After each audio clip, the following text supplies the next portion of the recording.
Hi, this is Carl Binder again, CEO of the Performance Thinking Network, and I'd like to talk to you about getting out of the training box, a title that we used in a white paper some years ago, and I'd like to expand a little bit in this video.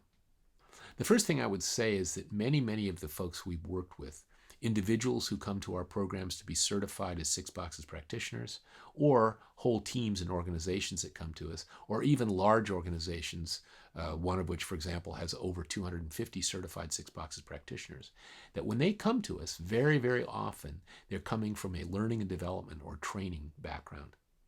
A lot of times they're teams of learning and development people who have decided that they want to make the transition to be performance consultants, and they want us to help them and to certify them. So what we find, and what they often report, sometimes with a certain amount of sadness, is that they have become order takers. That their internal clients and stakeholders will come to them and say, we have a performance problem, we need you to develop training. That training becomes a sort of knee-jerk solution to any performance problem, even if it isn't actually the correct solution. And so, as my former mentor and friend Joe Harless used to say, the appropriate response to that is to say, yes, we can help you. Can we talk to a few of your people and do a little bit of investigation? And if allowed to go forward, what we'll very often find is that maybe there is a skill and knowledge deficit that we can address. But very often there isn't. And even if there is, there are very often other issues like conflicting expectations, ineffective feedback, poorly designed processes or tools, lousy software, lack of time, lack of access to human resources, conflicting consequences for doing the right thing, etc. That there are often other variables, other factors that influence performance that need to be addressed. But often, especially for people who are coming out of a training and development department or group, stakeholders will say, well, thank you very much, but we'll address those other issues. Just do the training for us, please. Now, what that clarifies is that in order for performance consulting to occur, in order for a team to become a performance consulting group, in order for you to become a performance consultant, two things have to happen. First of all, you got to learn how to do it. And secondly, you got to have clients who will let you do it. And let me expand on that a little bit.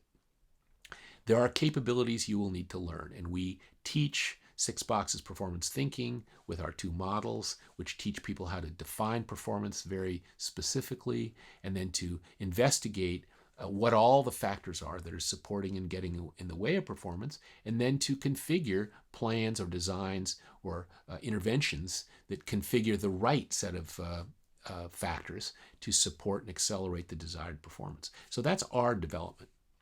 But the other part, which can be more difficult in some cases, is to help our stakeholders and our clients see things differently, to change their expectations. And so what we'd like to get to with them is, instead of coming to us and saying, we want training, we'd like them to come to us and say, we have a performance improvement opportunity here we'd like your help with. And if we can get to that point, it's a win, because then we can partner with them. That may take quite a while. It may take longer to help our clients see things differently than it takes us to learn new skills. And so in many of the organizations that we worked in, it may be something like an 18-month or longer process whereby over a series of projects, clients begin to understand that you can be extremely helpful by helping them analyze all the factors in the performance system that either support or get in the way of performance of their people.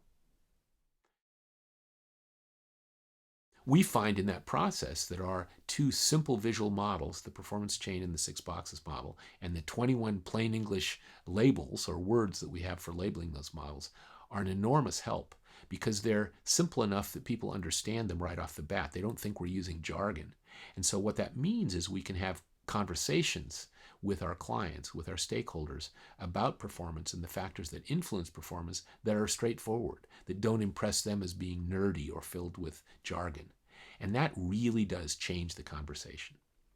So a big part of performance consulting is not only developing ourselves with new skills and tools, but also to help change the conversation with our stakeholders and clients so that we can partner with them to continuously improve performance.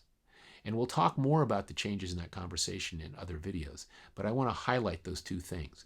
We got to develop our own capabilities to become performance as consultants, and we've got to help move our clients and stakeholders in the direction of performance improvement rather than just training.